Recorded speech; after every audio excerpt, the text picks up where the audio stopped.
This week, it's all about macaroni and cheese. Standard American diet and a whole food plant-based version, and I added broccoli to it. Stay tuned.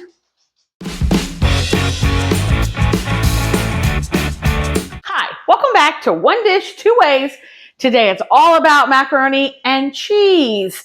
So, here we go. We're going to get right in, and then I'll explain the purpose of our channel because I got a lot of things going on here. So, if Joe can zoom in there, I already have the noodles ready. We are using these whole wheat rotini noodles. Both of us are. So that's the base of our dish we're sharing. And then I'm making both of our cheese sauces from scratch. So Joe's is the most, we don't want to ruin it one. Mine, there's no way to ruin it. So I've got in here some butter. And this thing is on super high because this was what I was using to cook the noodles. So we've got 1/4 cup of butter and 1 puck of garlic, and it is melted down. So it's now time to add our 1/4 cup of flour. And what happens is this is going to make a roux, which is the base of our cheese sauce. Now the key to making the roux, well, there's a couple different keys, is you don't want to rush it. I'm going to add some pepper in here too. I'm not going to this is a recipe from All Recipes, which I will link in the description box. But you want to make sure that you give your roux time to cook. So that you need to get that floury taste off. So that's why you want to make sure you cook it for 3 to 5 minutes based on how hot your thing is. And you always want to make sure you're stirring it because you also don't want the butter to burn. We're not making brown butter macaroni and cheese here. So this is looking really good. So I'm just going to sit here and stir this and now over here I have my cheese sauce is from Shane & Simple, and it's one of the ones that uses carrot and potato and onion that you boil, and that's the base of the sauce. So that is just about ready. It takes 15 to 20 minutes depending how small you cut your carrots and how small you cut your potatoes. And then you add it to a high-speed blender with some other ingredients that I already have in here. I've got my nutritional yeast, and I got my couple pucks of garlic. I've got my lemon juice and my pepper. So I've got that in my high-speed blender. So this is looking phenomenal. And you can see that it kind of does darken, if Joe can bring the camera a little bit closer. So it's not that white flour that you originally put in here. It has darkened some, and you see I'm continuously stirring. Even if you don't have one of these, just make sure you're stirring it because you don't want it to burn. And now we need to add I think we're ready to add our milk. So the key is you want to slowly add the milk. See, my thing's still pretty high here. I'm going to turn that down. You're just going to slowly add the milk. Okay, so I'm going to stop. Of course, I'm making a mess on my countertop or my stovetop. This is looking awesome. I'm going to add a little bit more. So it went from being really clumpy to then it's what do you call that? It smoothed itself out. There we go. So if you don't have this type of tool, I don't even know exactly what it's called. I know I got it from Pampered Chef. Then just make sure, like you say, you're stirring it and you're using something that'll keep those clumps out. So I should be able to add all of it now. And then you need to let this cook for 3 to 5 minutes again. So while this is cooking, I'm going to hurry up and get my cheese sauce ready to go. So I'm going to take out the vegetables and put them in here. And I checked them, so I know that they're good to go. They're fork tender. If you have any high-speed blender, will do. I cut the carrots smaller than the potatoes because the carrots will take longer. And it doesn't matter what kind of potato. This happens to be a russet, so I did peel it before I cut it up, but it didn't have to be. And then you also need to add 1/2 cup to 3/4 cup of water. Well, I'm just going to use the boiling water because why not use that? But then while this is cooking, I'm going to boil some broccoli because I want to add some extra nutrients to this macaroni and cheese for me. If Joe and I were both going to eat broccoli, I would have added it halfway through the pasta cooking time, but he doesn't want broccoli in his. So that's why I didn't do it that way.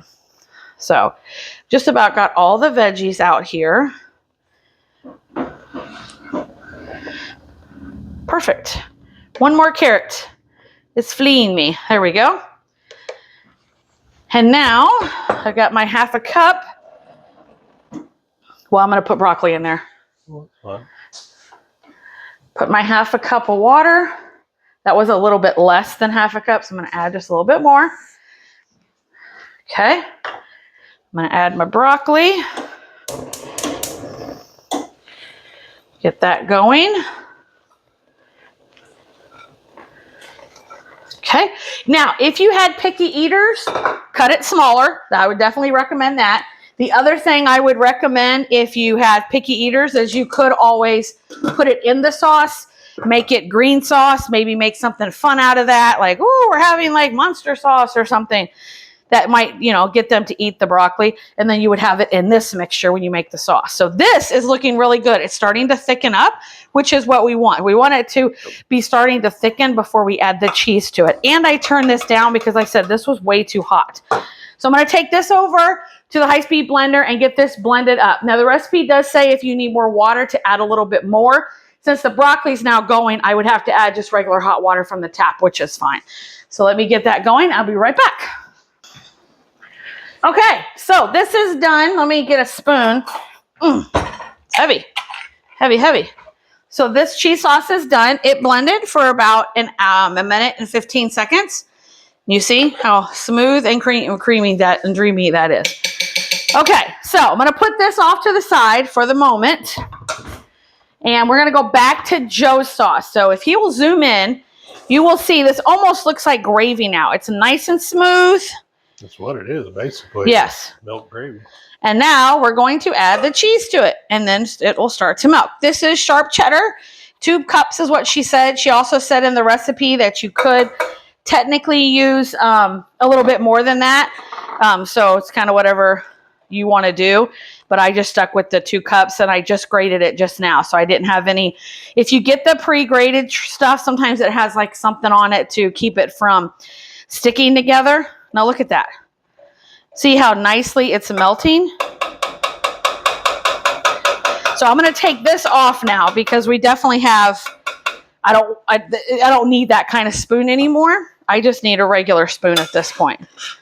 And that is done. Now it's time to add his noodles to this. In fact, I'm going to turn it completely off. So let me go get his noodles.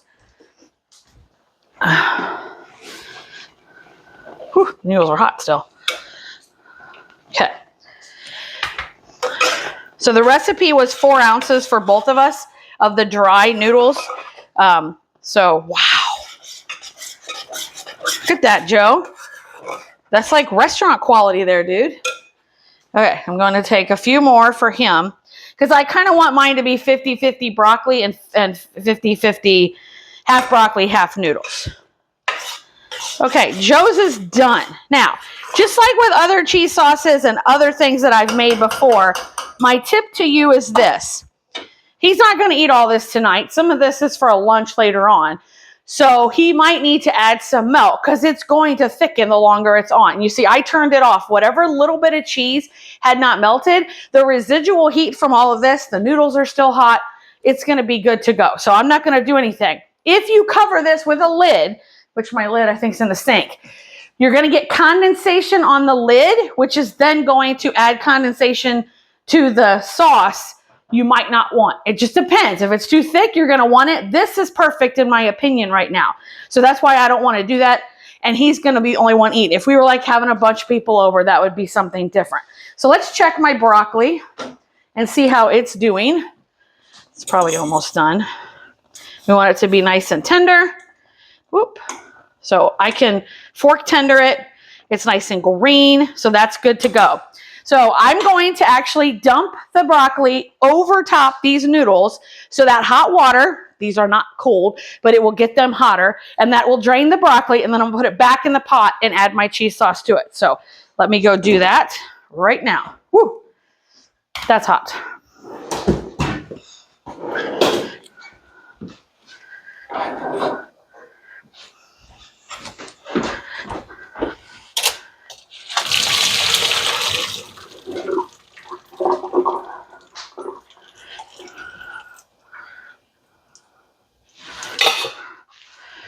Okay. Now we're going to add this cheese sauce to it. Oh, that looks so luscious and creamy. Like, probably made more than I need. So, I need a spoon for me. I'll use this one. Wowzers, look at that. It's interesting. Mine actually looks more standard cheddar-y than yours color-wise. Color-wise, that's it. Huh? You can always add more cheese. Yes, you could. See, I think this is good for me. So I got a cheese sauce left over. I have made this before and froze it. So if you don't need it that week, just keep that in mind. But it's good for many different things. Okay, so I say it's time to try. What do you think? Now, you might want more pepper, even though I added pepper. So let's get this trying party going.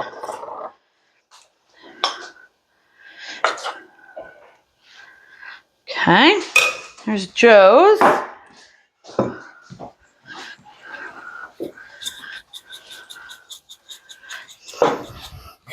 Here's mine. Now, will you try a noodle, but not the broccoli?